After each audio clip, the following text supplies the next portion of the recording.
.com पर स्वागत करता हूं और साथ ही साथ आपका गवर्नमेंट जॉब एकेडमी पर भी स्वागत करता हूं। जैसा वादे के मुताबिक मैं रोज़ आपके सामने 9:30 बजे उपस्थित हो जाऊंगा और यहां पर मैं आपको पढ़ाने का प्रयास करूंगा।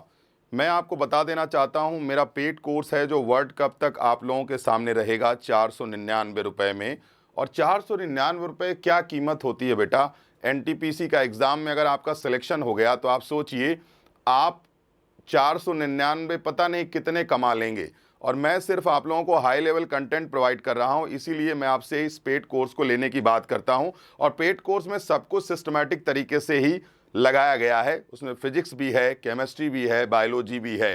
तो आप लोगों से उम्मीद करता हूं उस पेड कोर्स पर जाइए और आप उसको लीजिए और वीडियो को एंजॉय करिए। वैसे मैं आपको यूट्यूब पर भी फ्री में पढ़ाता रहूँगा ताकि कुछ लोगों की शिकायत है, उस शिकायत को मैं दूर कर सकूं। तो आइए स्टार्ट करते हैं आज एक नया चैप्टर जिसका नाम है ग्लैंड एंड हार्मोन। एग्जाम में बहुत पूछा जाता है, ये बताओ सबसे छोटी ग्रंथि, सबसे बड़ी ग्रंथि, इमरजेंसी ग्लैंड, सेक्स हार्मोन, ये सब जो आपके एग्जाम में प्रश्न पूछा जाता है उससे रिलेटेड मैं आपको बताने जा रहा हूं। तो आइए सब लोग जल्दी जल्दी देख लेते हैं। आ जाइए, फिर इसके बाद स्टार्ट कर देते हैं। हाँ जी, आ जाइए शिवम मलिक, राम राम बेटा। बिल्कुल सर, आप बहुत अच्छे हैं। बिल्कुल दीपक जी, मैं अच्छा हूँ, मुझे लगता है कि मैं अच्छा हूँ, कोई बात नहीं है। शिवम मलिक पूछ रहे हैं कहाँ से लें सर, तो बता दीजिए सर। लिंक पे जाओ बेटा, लिंक आपको दिया हुआ है कमेंट बॉक्स में, वहाँ पे जाएंगे तो आपको ये लिंक मिल जाएगा और बड़ी आसानी से आप इस वीडियो को परचेज कर सकते हैं, इसमें कोई बड़ी बात नहीं है। तो आइए स्टार्ट करते हैं क्लास को। आप लोग जो भी अभी तक नहीं आया है कृपया सब लोग आ जाइए।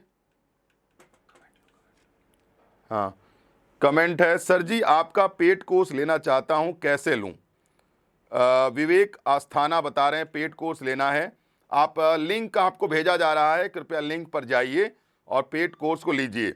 और इस लिंक पर जाकर के toppersiq.com पर आप उसको सर्च करिएगा तो आपको मिल जाएगा। राघवेंद्र आ गए हैं, अमन शर्मा नमस्ते सर। और ज़्यादा से ज़्यादा विद्यार्थियों आ जाइए, स्टूडेंट्स, उसके बाद हम सीधा क्लास शुरू करेंगे।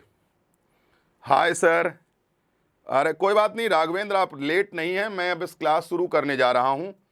सर आप मुखर्जी नगर में कहाँ मिलोगे।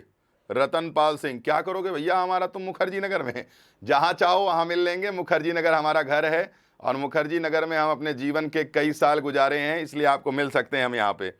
हाँ राघवेंद्र, तुम्हारा नाम ले लिया है हमने। अब बताइए मुखर्जी नगर में आप कहाँ मिलेंगे। रतनपाल सिंह, चलिए। और बेटा जानते हो क्या, यहाँ पे यही समस्या है, स्टूडेंट क्या कहता है, थोड़ा नाम ले लीजिए, इसीलिए उस पर केवल पढ़ाने का काम होता है, कोई दिक्कत नहीं है।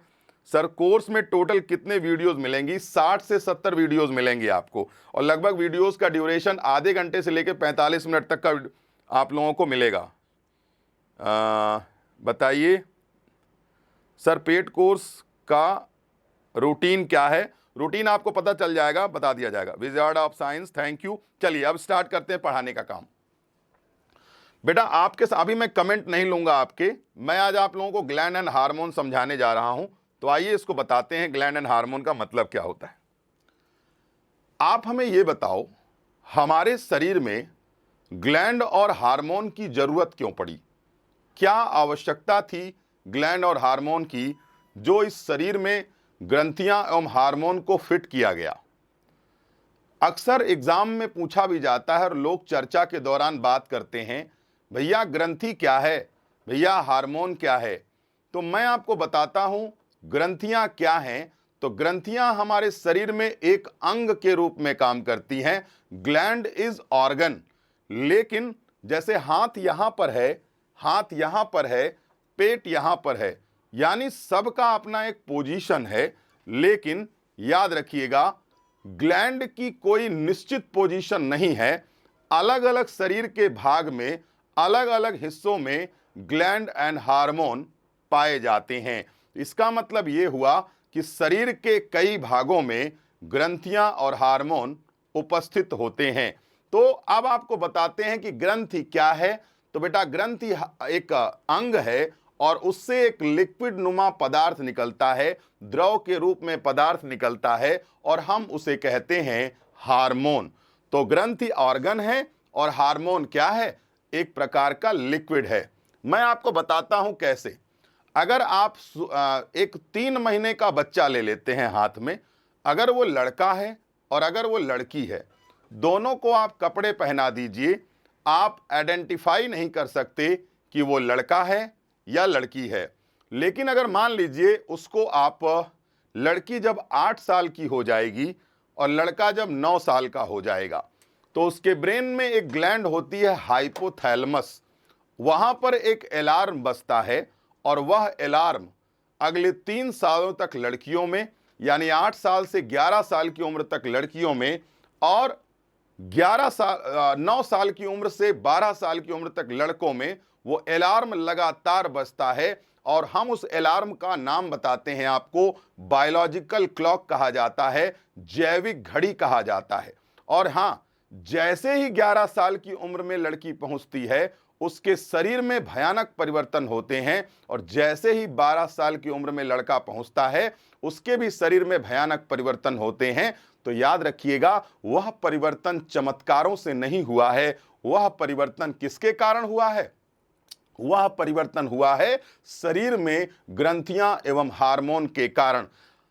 महिला और पुरुष में लगभग हार्मोन बराबर होते हैं, लेकिन महिला और पुरुष में कुछ हार्मोन ऐसे हैं जो अलग अलग होते हैं। तो मैं उन सभी हार्मोन्स को आपके सामने एक्सप्लेन करने जा रहा हूं।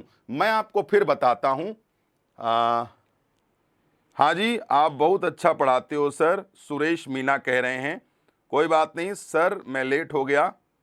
एनटीपीसी का भी है ना सर जी उसमें? अशोक मीना, आप सॉरी अशोक मीना कह रहे हैं, सुरेश मीना बेटा मैं बता देना चाहता हूं, एनटीपीसी के साथ साथ में सभी एग्जाम इसमें कवर होंगे, सीजीएल, सीएचएसएल, एमटीएस, छोटे मोटे जो आपके एग्जाम है। और राजस्थान में जितना एसआई वाला पोर्शन है ना, एसआई और जो कांस्टेबल की वैकेंसी आई है, जो आपके राजस्थान में और हरियाणा में वैकेंसी आई है, जो भी साइंस का पोर्शन होता है वो सारा मैं कवर कर रहा हूं इसके अंतर्गत। तो आइए स्टार्ट करते हैं, ग्लैंड एंड हार्मोन। तो मैंने बताया ग्लैंड अंग है, हार्मोन क्या है? तो आप जानते हैं हार्मोन एक प्रकार का द्रव है जो आपके ब्लड में निकलता है। तो चलिए आगे स्टार्ट करते हैं ग्लैंड एंड हार्मोन। देखो बेटा, हाँ देखो, ये हाई लेवल कंटेंट है जो आपके पास पीडीएफ के फॉर्म में मिलेगा, और लास्ट में एक नंबर आएगा जिस पर आप अगर मैसेज कर देते हैं तो आपको वहां पर पीडीएफ उपलब्ध हो जाएगी, और हमारे जो सहयोगी हैं वो आपके सामने पीडीएफ भेज दिया करेंगे। ठीक है, तो चलो बेटा देखो, अब बात ये आती है कि आखिरकार ग्रंथि की खोज किसने किया था। अब ऐसा तो है नहीं कि किसी ने आंख बंद किया और उसे पता चल गया हो कि ग्रंथि खोजी किसने, अब कि मनुष्य के शरीर में ग्रंथि पाई जाती है। तो याद रखना, ग्रंथियों की खोज किसने किया था? स्टर्लिंग नाम के साइंटिस्ट ने किया था। अब बात यह आती है कि हार्मोन क्या है? ग्रंथि तो अंग है, तो हार्मोन क्या है? तो आपके एग्जाम में क्वेश्चन पूछा गया, व्हाट इज द हार्मोन? तो बेटा एग्जाम में आंसर दिया हुआ था मैसेंजर, यानी याद रखिएगा हार्मोन क्या है? तो हार्मोन एक संदेशवाहक है, और हार्मोन क्या है? तो हार्मोन प्रोटीन है। अच्छा ये बताओ, क्या सभी हार्मोन प्रोटीन हैं? तो हां जी, बिल्कुल सभी हार्मोन प्रोटीन होते हैं, लेकिन यह बताइए क्या सभी प्रोटीन हार्मोन होते हैं? नहीं, सभी प्रोटीन हार्मोन नहीं होते हैं। सभी हार्मोन क्या होते हैं? प्रोटीन होते हैं। यह एक संदेशवाहक के रूप में भी काम करता है। मालूम है क्या होता है? जब यह हमारे शरीर के अंदर जाता है, हार्मोन निकलता है, तो मालूम है, जैसे मान लो आपके शरीर की लंबाई बढ़ रही है, ठीक है, तो यह हार्मोन आपके शरीर में क्या करेगा? आपको एक संदेशा देगा, आपको एक सूचना देगा और बताएगा कि देखिए आपका लंबाई बढ़ रही है और अब इस शरीर को भी बढ़ना चाहिए। तो याद रखना, हार्मोन एक प्रकार का संदेशवाहक भी है, और हार्मोन एक प्रकार का क्या है? हार्मोन एक प्रकार का प्रोटीन भी है। तो हार्मोन प्रोटीन भी है और हार्मोन संदेशवाहक भी है। और हार्मोन और ग्लैंड की खोज किसने किया था? स्टर्लिंग नाम के साइंटिस्ट ने किया था। चलिए आगे बढ़ते हैं, आगे समझाने की कोशिश करते हैं। अच्छा ये बताओ, अक्सर छोटे छोटे एग्जामों में क्वेश्चन बनता है कि मनुष्य के शरीर में कौन सी सबसे बड़ी ग्रंथि पाई जाती है?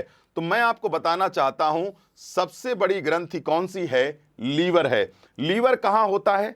लीवर इस जगह पर होता है, एब्डोमिनल कैविटी में लीवर होता है, इस जगह पर लीवर होता है। तो याद रखना, मनुष्य के शरीर में सबसे बड़ी ग्रंथि, तो आंसर हुआ लीवर, और मनुष्य के शरीर में सबसे छोटी ग्रंथि, तो बेटा याद रखना पीनियल ग्लैंड लिख देना या तो पिट्यूटरी ग्लैंड, यानी पीनियल ग्रंथि होगी या पीयूष ग्रंथि। अब आपके एग्जाम में क्वेश्चन बनता है कि पीयूष ग्रंथि जो सबसे छोटी ग्रंथि होती है वो पाई कहां जाती है? तो याद रखना बेटा, यह कहां पाई जाती है? तो यह ब्रेन में पाई जाती है। ध्यान रखना, पेट कोर्स में काफी सिस्टमैटिक तरीके से सारी बातें आपको पढ़ाई गई हैं ताकि आप अपने एग्जाम को अच्छे से क्वालिफाई कर दें। और अगस्त में आपका एनटीपीसी का एग्जाम होने वाला है, ताकि आपके पास मात्र और मात्र एक महीना का समय बचा हुआ है। अच्छे से अच्छे तैयारी कर डालिए, ठीक है? चलिए, हाँ जी,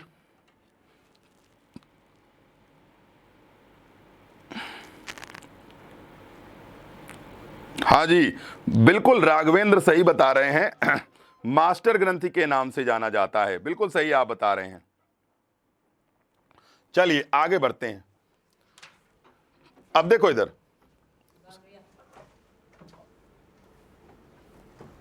ये अब आपके सामने एक ऐसी चीज है जिसे आप देख सकते हैं कि कौन सी ग्लैंड किस जगह पर पाई जाती है।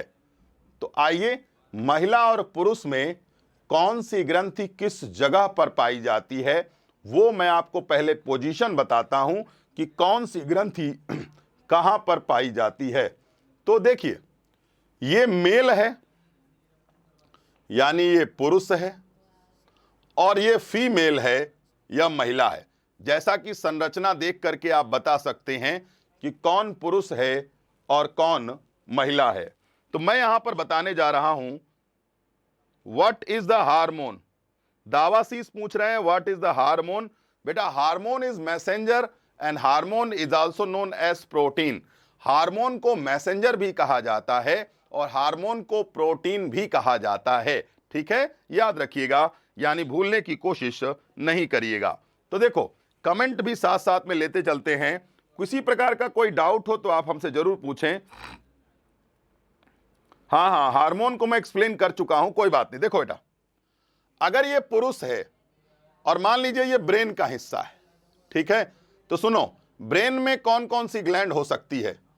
एक तो पीयूष ग्रंथि हो जाएगी, एक हाइपोथैलेमस हो जाएगा, और ब्रेन में ही एक पिनियल ग्लैंड भी पाई जाती है, पीयूष ग्रंथि भी पाई जाती है, हाइपोथैलेमस। तो आपसे पूछा गया कि हाइपोथैलेमस ग्रंथि कहां होती है, तो आप उत्तर बताएंगे हाइपोथैलेमस ब्रेन में पाई जाती है। पीयूष ग्रंथि कहां होती है? ब्रेन में पाई जाती है। पिनियल ग्रंथि कहां होती है? ब्रेन में पाई जाती है। ध्यान रखना इस बात को। देवाशीष प्रजापति, मुझे लगता है कि ये पुराना सर पेट कोर्स वाला है क्या? डाउट क्लास कब होगा? मनीष, ये पेट कोर्स का नहीं है, ये इसका एक छोटा सा पार्ट है जो मैं यूट्यूब पर पढ़ा रहा हूं। और आप जो पेट कोर्स वाले हैं उनके डाउट क्लास संडे को हम लगाएंगे, ताकि आपके बहुत सारे चैप्टर हो गए हैं मनीष, ताकि आप अपने चैप्टर्स को अच्छे से क्लियर कर सकें, और आपके जो भी डाउट होंगे वो मैं आपको संडे को लगाकर बता दूंगा। चलिए, तो बेटा देखो, ये आपके सामने ग्लैंड एंड हार्मोन बना हुआ है। देखो, ब्रेन में कौन कौन सी ग्लैंड होती है, पोजीशन जरूर याद कर लीजिएगा। अगर आप पोजीशन नहीं याद करते हैं तो पूछा जाता है यह वाली ग्रंथि कहां होती है, तो बेटा हाइपोथैलेमस कहां होता है? ब्रेन में। और सुनो, पीयूष ग्रंथि जो होती है वह मटर के दाने के आकार की होती है, और पीयूष ग्रंथि का आकार तब बढ़ता है जब महिलाएं प्रेग्नेंट होती हैं। यानी पीयूष ग्रंथि का आकार बढ़ जाएगा जिस समय महिलाएं क्या होंगी? प्रेग्नेंट होंगी। ध्यान रखिएगा इस बात को। और पीयूष ग्रंथि को हम लोग क्या नाम से जानते हैं? मास्टर ग्लैंड के नाम से जानते हैं। तो पीयूष ग्रंथि मास्टर ग्रंथि कहलाती है क्योंकि यह सभी ग्लैंड्स को कंट्रोल करती है, इसीलिए हम इसे मास्टर ग्लैंड के नाम से भी जानते हैं। एग्जाम में कई बार पूछा गया है। चलिए, दाबाशीस इज अ फेथफुल लायर। इस वीडियो में सर पेट कोर्स मस्त सा समझाया है सर। आई नो, कोई बात नहीं, चलो कोई बात नहीं। अब देखो बेटा, गले में कौन सी ग्लैंड होती है? थायराइड होती है। आप जानते हैं महिला और पुरुष दोनों में थायराइड होता है। ये देखो, महिला और पुरुष दोनों में थायराइड होता है। अधवृक्क ग्रंथि, जिसे हमने एड्रिनल ग्लैंड कहा है, तो याद रखना इसे हम इमरजेंसी ग्लैंड भी कहते हैं। जिस समय आपको डर लगेगा, जिस समय आपको गुस्सा आएगा, जिस समय आपको किसी को मारने का मन करेगा, जिस समय बॉडी में एक्साइटमेंट होगा, उन सभी कंडीशन में कौन सी ग्रंथि एक्टिव हो जाती है? अधवृक्क ग्रंथि एकत्रित हो जाती है। और सुनो, अग्नाशय या पैनक्रियाज शरीर में महिला और पुरुष दोनों में होता है। और हमारे शरीर में एक्स्ट्रा ग्लूकोज को कंट्रोल करने का काम किसका होता है? इंसुलिन नाम के हार्मोन का होता है। और इंसुलिन हार्मोन अग्नाशय से निकलता है। तो अग्नाशय में महिला और पुरुष दोनों में पाया जाता है। इमरजेंसी ग्लैंड कौन है? वो आपके सामने है। पीयूष ग्रंथि कहां नहीं पाई जाती? मैन में नहीं पाई जाती। ज्योति यादव, मैं बताना चाहता हूं आपको, पीयूष ग्रंथि पुरुष और महिला दोनों में पाई जाती है। महिला में वो ज्यादा बड़ी हो जाती है जिस समय वो महिला प्रेग्नेंट हो जाती है। ध्यान रखिएगा इस बात को। एक लड़का पूछ रहा है, सर जीके का कोई कोर्स है क्या? अभी साइंस स्पेशल का कोर्स है, आप इसके खरीद सकते हैं, 499 का है। और जैसे ही वर्ल्ड कप खत्म होगा हम इसे 1999 का कर देंगे, ठीक है? क्योंकि इस कोर्स की डिमांड बहुत ज्यादा है और हमारे कई विद्यार्थी हमसे जुड़े हैं जो बता रहे थे। तो सुनो, पुरुषों में टेस्टीज होता है। ये देखो, पुरुषों में टेस्टीज होता है, लेकिन महिलाओं में क्या होता है? ओवरी। तो बेटा याद रखना, पुरुषों में टेस्टीज होता है, महिलाओं में वृषण नहीं होता। जबकि महिलाओं में ओवरी होती है, पुरुषों में ओवरी नहीं होती है। तो ध्यान रखना, महिला और पुरुष ग्लैंड के मामले में कहां पर एक दूसरे से अलग हैं? तो एक का नाम है वृषण और एक का नाम है क्या? अंडाशय। ध्यान रखिएगा। हां जी, पीयूष ग्रंथि पाई जाती है। हम्बर्ग इफेक्ट क्या होता है? मैं आपको बता देता हूं। हम्बर्ग इफेक्ट होता है कैल्शियम आयंस के आपस में ट्रांसपोर्टेशन, ब्लड और टिश्यू के बीच में कैल्शियम आयंस का ट्रांसपोर्टेशन ही हम्बर्ग इफेक्ट कहलाता है, due to the presence of carbon dioxide. ठीक है देवाशीष, मुझे टाइम नहीं मिला था, मैंने तुमको रिप्लाई इसीलिए नहीं किया था। मैं अभी जाऊंगा घर पर तो तुमको मोबाइल के द्वारा मैं हम्बर्ग इफेक्ट को काफी बढ़िया से लिख करके भेज दूंगा। ठीक है, चलो आगे बढ़ते हैं। अब देखो बेटा, कौन सी ग्रंथि कहां होती है ये आपको पता चल गया। अब हम एक एक ग्रंथि को समझाने का प्रयास करते हैं। चलिए देखिए इधर। हां, ये सब कुछ आपको पेड कोर्स में मिलेगा, सब कुछ एक एक चीज बताऊंगा। चलो आप मुझे ये बताओ, एक स्टूडेंट ने पूछा सर सारी ग्रंथियां एक ही प्रकार की होती हैं? तो मैंने कहा नहीं बेटा, ग्रंथियां मनुष्य के शरीर में 3 प्रकार की होती हैं। तो उसने, स्टूडेंट ने कहा सर ग्रंथियां कितने प्रकार की होती हैं? तो मैंने कहा 3 प्रकार की होती हैं। चलिए एक प्रश्न है आपसे, बताइए मनुष्य के शरीर में सबसे छोटी ग्रंथि कौन सी होती है? कृपया उत्तर बताइए।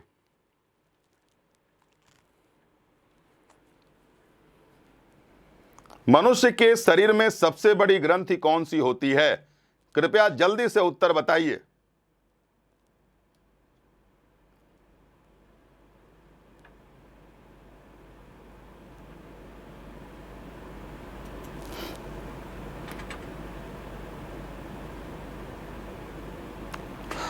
एक स्टूडेंट कह रहा है, एक स्टूडेंट ने क्वेश्चन पूछा कि सर शरीर के अंदर आयरन होता है फिर भी उसमें जंग क्यों नहीं लगता? तो बेटा जंग लगता कब है? जब बारिश हो जाती है और उस जंग का ऑक्सीडेशन, लोहे का ऑक्सीडेशन हो जाता है, और शरीर के अंदर लोहे का ऑक्सीडेशन नहीं होता, ध्यान रखिए, इसीलिए शरीर के अंदर लोहे में जंग नहीं लगती है। जबकि बाहर अगर खुले में पड़ जाए, पानी बरस जाए, तो उसके ऊपर उस लोहे का ऑक्सीडेशन हो जाता है, ऑक्सीकरण हो जाता है, जिसकी वजह से उसमें जंग लग जाती है। शरीर के अंदर लोहे का ऑक्सीडेशन नहीं होता, इसीलिए कभी भी जंग नहीं लगती है, ध्यान रखिएगा। चलिए, सबसे छोटी ग्रंथि पूछा तो आदमी बता रहा है लीवर। सबसे बड़ी ग्रंथि ठीक है, लीवर होती है, याद रखिएगा, ध्यान रखिएगा। चलिए बेटा, तो मनुष्य के शरीर में कितनी ग्रंथि होती है? तो 3 ग्रंथि होती है। तो देखो इसका, exocrine gland, endocrine gland, mix gland, तीनों ग्लैंड होती है। देखो, मान लीजिए बेटा आपका हार्मोन निकला, तो आपका हार्मोन निकल करके कहां जाएगा? आपका हार्मोन निकल करके किस जगह पर जाएगा? ब्लड में जाएगा। मतलब आपके ब्रेन में हार्मोन निकला तो आपके पैरों तक तो उसको पहुंचना चाहिए ना। तो इसीलिए हार्मोन अगर ब्रेन में निकला तो पैरों तक किसके माध्यम से पहुंचेगा? तो उस माध्यम का नाम है ब्लड, और ब्लड हमेशा धमनी और शिराओं में बहता है। अब सुनिए इधर, मान लीजिए एक ग्लैंड ये है, इस ग्लैंड का नाम ए है। मान लीजिए एक ग्लैंड ये है जिसका नाम बी है। अब सुनो, अब यहां पर हार्मोन निकला तो ये हार्मोन ब्लड में मिला, तो इस हार्मोन के द्वारा, ग्लैंड के द्वारा हार्मोन में मिलने के लिए एक नली थी और यहां पर ट्यूब थी, लेकिन यहां पर हार्मोन डायरेक्ट मिला, तो यहां पर किसी भी प्रकार की कोई नली नहीं थी। तो बताओ बेटा, यहां पर कौन सी ग्रंथि ऐसी है जो नलिका सहित है, या जिस ग्रंथि को हम बोलते हैं कि उसमें डक्ट भी पाया जाता है? तो मैं बताना चाहता हूं, मनुष्य के शरीर में एक ऐसी ग्रंथि है जिसमें डक्ट पाया जाता है, जिसमें नलिका पाई जाती है। तो उस ग्रंथि का नाम है बहिस्त्रावी ग्रंथि, एक्सोक्राइन ग्लैंड। ध्यान रखिएगा, उस ग्रंथि को हम कहते हैं एक्सोक्राइन ग्लैंड।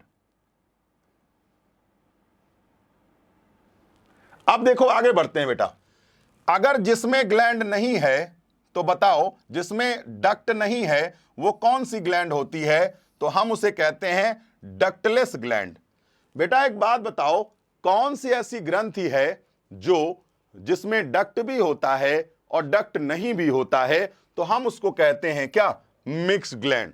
तो आपके एग्जाम में क्वेश्चन पूछा गया, कौन सी ग्रंथि डक्टलेस होती है, जिसमें नलिका नहीं पाई जाती? तो ध्यान रखिएगा, उसका नाम है अंतःस्त्रावी ग्रंथि, और जिसमें नलिका होती है वो क्या है? बहिस्त्रावी ग्रंथि। और हां, जिसमें नलिका होती भी है, नहीं भी होती, वो कौन सी होती है? मिश्रित ग्रंथि के नाम से जानी जाती है। ठीक है, चलिए, जय कुमार आ चुके हैं और मेरा फर्स्ट क्लास है, मैं आपसे बहुत इंप्रेस हो चुका हूं। कोई बात नहीं बेटा, एनटीपीसी का एग्जाम आने वाला है, जल्दी से जल्दी आप लोग पढ़ाई करते रहिए, ठीक है। चलो आगे बढ़ते हैं, और ये सारा सब कुछ आपको सिस्टमैटिक तरीके से लिंक दे रहे हैं, उस लिंक पे आप जाइएगा तो वहां पर आपको पेड कोर्स के बारे में मिलेगा। 499 मात्र में सारा कुछ पढ़ाया गया है, फिजिक्स, केमिस्ट्री, बायोलॉजी, बाकायदे डिटेल से चित्रों के माध्यम से आपको समझाया गया है। ठीक है, तो बेटा शरीर में कितनी ग्रंथि होती है? तो याद रखिएगा, शरीर में 3 ग्रंथियां होती हैं, एक्सोक्राइन, एंडोक्राइन, और क्या नाम है? मिक्स ग्लैंड के नाम से जाना जाता है। और जो बहिस्त्रावी ग्रंथि होती है उसमें नलिका क्या होती है? होती है। और जो अंतःस्त्रावी होती है उसमें नलिका नहीं होती है, और जिसमें नलिका होती है और नहीं भी होती है हम उसे मिक्स ग्रंथि के नाम से जानते हैं। तो ग्रंथियां कितनी होती हैं? तो 3 होती हैं, ध्यान रखिएगा इस बात को।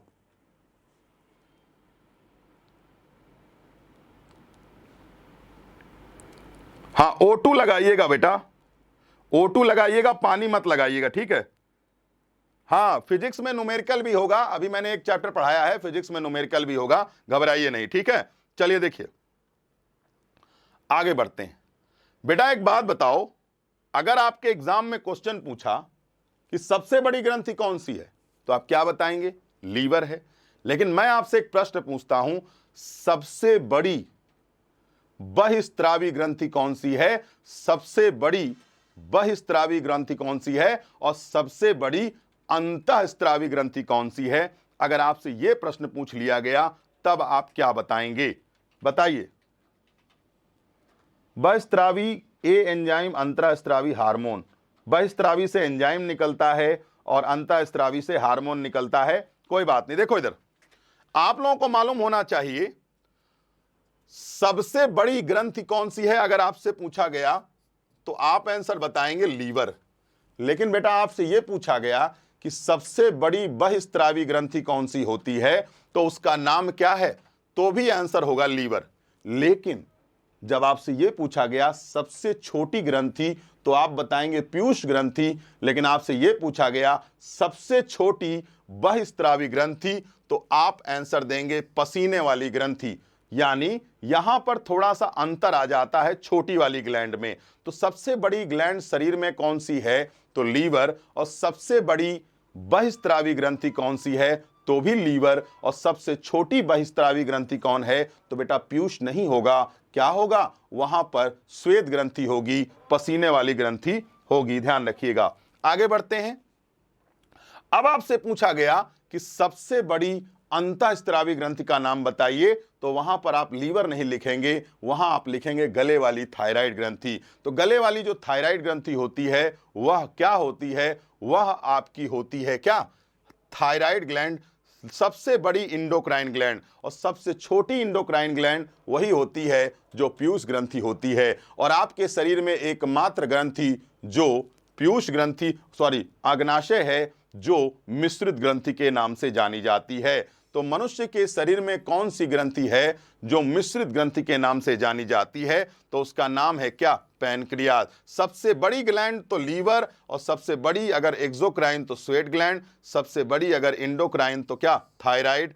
याद रखिएगा थायराइड ग्रंथ। सबसे छोटी तो अंतःस्त्रावी पीयूष, और मिश्रित ग्रंथि का नाम क्या है, अग्नाशय के नाम से भी जाना जाता है। सूयत ग्लैंड, संवेदी, श्वेत ग्लैंड होता है, संवेदी नहीं होता। चलिए, आपको पेट कोर्स लेना है तो आप इस लिंक पर जाइए और आप आराम से 499 पे करिए। और आपको 499 पे करते समय आराम से इस कोर्स को आप परचेज कर सकते हैं, जिससे आपको लाभ प्राप्त होने वाला है भविष्य में चल करके। ठीक है, चलिए आगे बढ़ते हैं। यस, चलो कोई बात नहीं। अब आइए आगे बढ़ते हैं। बेटा एक बात बताओ, आपके शरीर में कौन सा हार्मोन और ग्लैंड ब्रेन में होता है? तो ब्रेन में आपके 3 ग्लैंड्स होती हैं, पिनियल ग्रंथि, हाइपोथैलेमस, और तीसरे का नाम है क्या, पिनियल ग्रंथि, हाइपोथैलेमस और पीयूष ग्रंथि। तो सबसे पहले हम जो बात करने जा रहे हैं वो पिनियल ग्रंथि की बात करते हैं। तो देखो आपके ब्रेन में कौन सी ग्रंथि होती है, हाइपोथैलेमस, पीयूष ग्रंथि और पिनियल ग्रंथि। सुनिए, पिनियल ग्रंथि, हाइपोथैलेमस और पीयूष ग्रंथि, तीनों के तीनों ग्लैंड कहां पाई जाती है, तो तीनों के तीनों ग्लैंड आपके ब्रेन में पाई जाती है। चलिए क्या पूछ रहे हैं, ये प्रश्न कुछ पूछ रहा है एक बालक, सर आयरन पे जंग लगने पे उसका वेट ज्यादा होगा या कम होगा? अरे उसका वेट जो है आपका बढ़ जाता है, कम नहीं होता है। ज्योति यादव पूछ रहे हैं आप कहाँ पढ़ाते हैं? भैया हम पढ़ाते हैं कहाँ, मुखर्जी नगर में पढ़ाते हैं। आइए आप मिलिए, मुखर्जी नगर में पढ़ाते हैं। हाँ बिल्कुल, आपको फिजिक्स भी मिलेगा। एक एक चीज पढ़ो ना, बार बार आप एक ही जगह पर हलवा भी खाओ, पूड़ी भी खाओ, सब कुछ खाओ, नहीं किया जा सकता ना। आपको प्यार से सारी चीजें समझाने की कोशिश की जा रही, और इस महीने के लास्ट तक में लगभग आपका पूरा कोर्स खत्म हो जाएगा, ताकि आप एनटीपीसी के लिए जो 1 महीने का समय है उसमें आप अच्छे से बार बार वीडियो को देख देख करके साइंस में कम से कम 99% क्वेश्चन को सही कर सकेंगे। इस बात का मेरा दावा है। 99% क्वेश्चन इसी नोट्स और पीडीएफ से आपको मिलेगा। आराम से आप पेड कोर्स लीजिए और इस पेड कोर्स से आपको काफी लाभ मिलने वाला है। तो बेटा एक बात बताओ, पीयूष ग्रंथि। और कोई क्वेश्चन पूछ रहा है? हाँ, ज्यादा होगा वेट। हाँ बिल्कुल, वेट तो बढ़ेगा बेटा, ऐसा नहीं है। सर आयरन पे जंग लगने पे वेट ज्यादा होगा क्या? हाँ जी, संदीप खत्री पूछ रहे हैं। हाँ बिल्कुल, वेट ज्यादा होगा, 100% वेट ज्यादा होगा।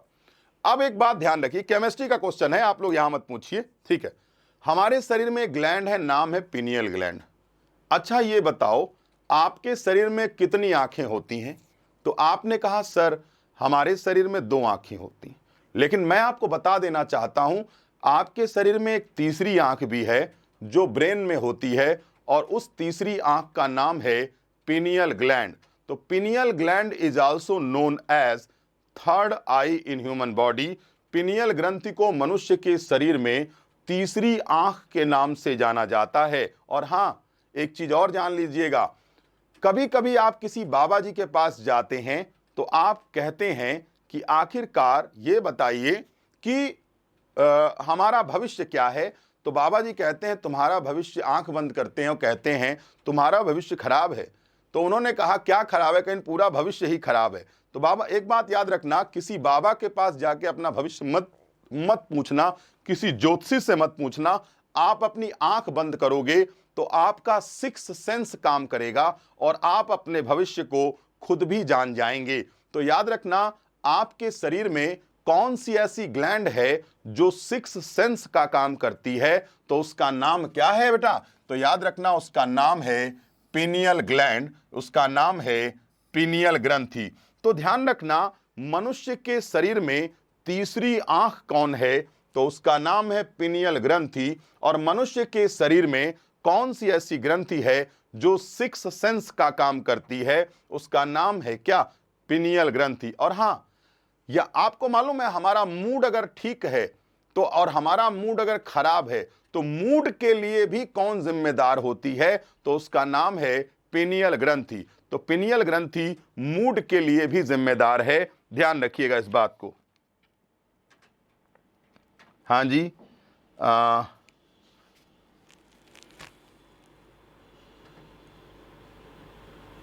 संजू कुमारी आपको पढ़ना है क्या? बेटा आप तो खरीद चुके हो, क्या करोगे आप पढ़ करके?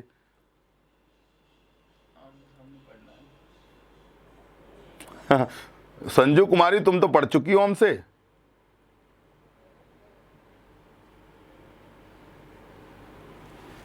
चलो कोई बात नहीं, आमने सामने पढ़ लिया, कोई दिक्कत नहीं, पढ़ा देंगे आपको। देखो, तो याद रखना, पिनियल ग्रंथि जो होती है, उस ग्रंथि के द्वारा 2 हार्मोन निकलते हैं। एक का नाम सीरोटोनिन हार्मोन है, एक का नाम मेलाटोनिन हार्मोन है। तो सीरोटोनिन हार्मोन हमारी मूड के लिए जिम्मेदार होता है, इसीलिए हम इसको न्यूरोट्रांसमीटर के नाम से भी जानते हैं। और सुनो, आप लोग कितने घंटे सोते हो? 10 घंटे, 12 घंटे, 14 घंटे? अगर आप 8 घंटे से ज्यादा सोते हैं तो समझ जाइए आप एक पेशेंट हैं, आप एक मरीज हैं, क्योंकि मरीज आदमी ही ज्यादा देर तक सोता है, मरीज ही ज्यादा देर तक बिस्तर पर रहता है। अगर आप हेल्दी पर्सन हैं तो आप कभी भी बिस्तर पर नहीं रहेंगे। अगर ये हार्मोन बढ़िया निकल रहा है तो आपको सोने और जागने में दिक्कत नहीं होगी।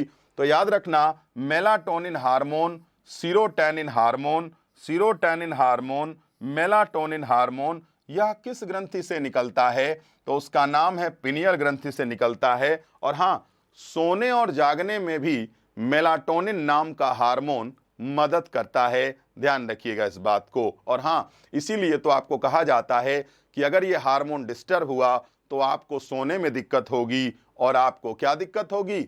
याद रखिएगा, आपको जगने में दिक्कत होगी, कभी कभी नींद नहीं आएगी, और कभी कभी इतनी नींद आ जाएगी कि आप हैरान परेशान हो जाओगे। तो पिनियल ग्रंथि को हम क्या कहते हैं? हम इसे कहते हैं क्या? Third eye in human body. और हम इसे एक और नाम से जानते हैं, उसका नाम है सिक्स सेंस के नाम से भी जाना जाता है। 6 आवर ओनली, लेकिन फिर पढ़ना है। कोई बात नहीं सर, हिंदी में पढ़ाइए। अरे बच्चा, हिंदी में ही लिखा हुआ है, ये उर्दू में थोड़ी लिखा हुआ है, थोड़ा देखा तो करो, हिंदी में ही तो पढ़ा रहे। पिनियल ग्रंथि को पिनियल ग्रंथि ही कहते हैं, कैसे पढ़ा दें आपको हिंदी में, बताओ? कोई बात नहीं, हो जाता है। इंजीनियरिंग भी पढ़ाना पड़ता है। कोई बात नहीं, आप इंजीनियरिंग पढ़ाइए आराम से, कोई दिक्कत नहीं है। चलो अब अगला जानते हैं। आपके सामने है हाइपोथैलेमस। देखना इधर, आपके शरीर में एक ग्रंथि है ब्रेन में, उसको कहते हैं मास्टर ग्रंथि। अब आप कहोगे सर एक बात बताओ, मास्टर ग्रंथि क्या क्यों कही जाती है पीयूष ग्रंथि को? तो पीयूष ग्रंथि को मास्टर ग्रंथि इसलिए कहा जाता है क्योंकि पीयूष ग्रंथि सभी ग्रंथियों को कंट्रोल करती है, इसीलिए हम उसे मास्टर ग्लैंड के नाम से भी जानते हैं। अच्छा ये बताओ बालक, मास्टर को भी तो हेडमास्टर कंट्रोल करता होगा, तो ये बताओ मास्टर को मास्टर कौन सा मास्टर कंट्रोल करता है? तो मास्टर ग्रंथि का नियंत्रण हाइपोथैलेमस के द्वारा होता है। तो इसीलिए तो मास्टर ग्रंथि की मास्टर ग्रंथि किसको कहा जाता है? तो master of the master gland कौन है? तो उसका नाम क्या है? हाइपोथैलेमस। ये सब चीजें आपको हो सकता है ना मालूम हो, लेकिन मैं आपको बता देना चाहता हूं कि पीयूष ग्रंथि को मास्टर ग्रंथि कहा जाता है, लेकिन मास्टर की मास्टर ग्रंथि हेड मास्टर किसको कहा जाता है? वो नाम है क्या? Hypothalamus. Hypothalamus is also known as master of the master gland. ध्यान रखिएगा।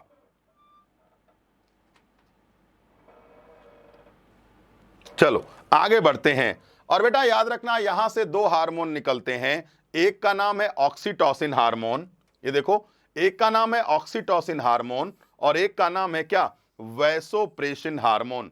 मैं आपको कुछ बताना चाहता हूं। ऑक्सीटोसिन नाम का हार्मोन आपने नाम सुना होगा। गाय भैंसों में जबरदस्ती मिल्क निकालने के लिए इस इंजेक्शन का उपयोग किया जाता है।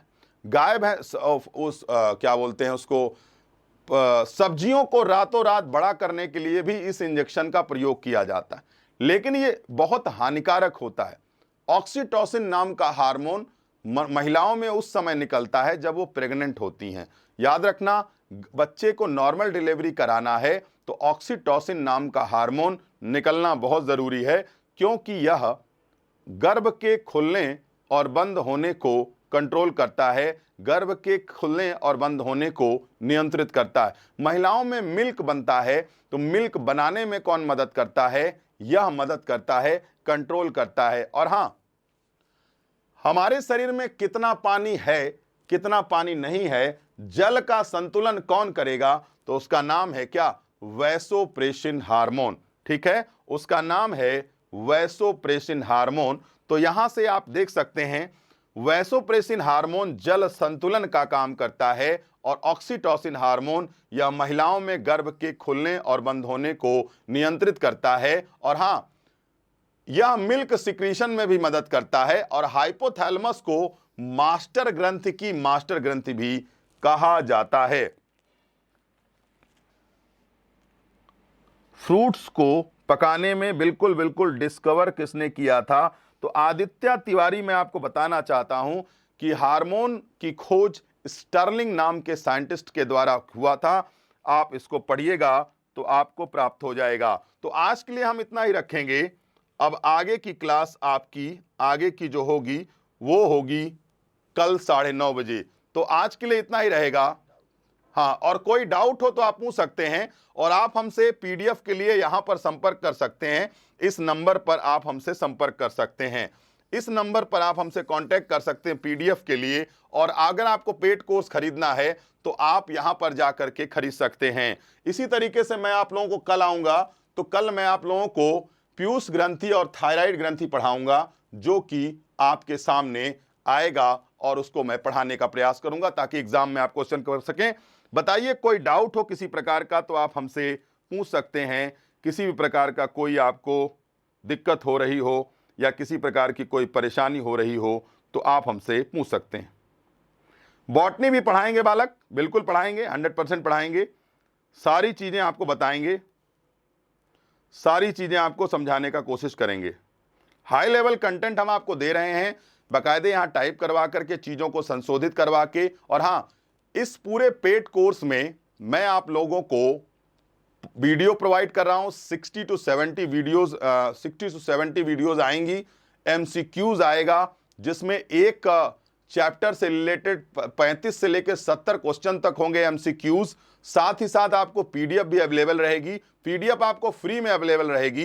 पीडीएफ आप कहीं भी शेयर कर सकते हैं, कोई दिक्कत नहीं है, लेकिन वीडियो आप कहीं भी ना डाउनलोड कर सकते हैं ना शेयर कर सकते हैं। गुड नाइट सर, ज्योति यादव कह रही हैं। आयन गोयल कह रहे हैं कैसे हो सर, आओ। Thanks sir. कब से बॉटनी स्टार्ट करेंगे? बहुत जल्दी स्टार्ट करेंगे बेटा, बॉटनी भी स्टार्ट करेंगे। और यह ऑफर जो आपका है वो 499 रुपए का केवल वर्ल्ड कप तक है, फिर उसके बाद हम इसे 1999 रुपए कर देंगे, हमारी कंपनी वाले कर देंगे। आदित्य तिवारी कह रहे हैं बिल्कुल मिलेगा, आपको पीडीएफ भी मिलेगा। हाँ जी। फी कितना है? मात्र और मात्र 499 रुपए फी है, और इस फी में आपको पूरा साइंस प्राप्त होगा। ध्यान रखिएगा इस बात को, ठीक है। आपको फिजिक्स, केमिस्ट्री, बायोलॉजी, बॉटनी सब मिलेगी।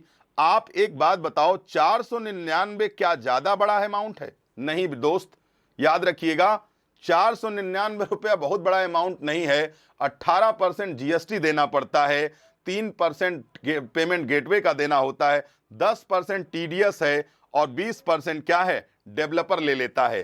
तो आप जरा कल्पना करो, 50% तो हमारा ऐसे ही चला गया। यानी हमें जो मिला तो क्या मिला? स्टूडियो में एसी चलता है, सामने बोर्ड लगा हुआ है, तो और कंप्यूटर है, टाइपिस्ट है, सब मिला करके आप समझ जाइए हम आपको ये फ्री में प्रोवाइड कर रहे हैं। वरना हम बोर्ड पे पढ़ाएंगे, आपको कुछ समझ में नहीं आएगा, पीडीएफ हम बना नहीं पाएंगे। इसीलिए हमने सोचा एक हाई लेवल कंटेंट बच्चों को उपलब्ध कराया जाए, जो मात्र और मात्र क्या है, 499 रुपए। यानी आपको मैं बता देता हूं, एक बच्चा जब पेड कोर्स खरीदता है तो मात्र और मात्र मुझे 70 रुपए प्राप्त होते हैं, इससे ज्यादा मुझे प्राप्त नहीं होता है।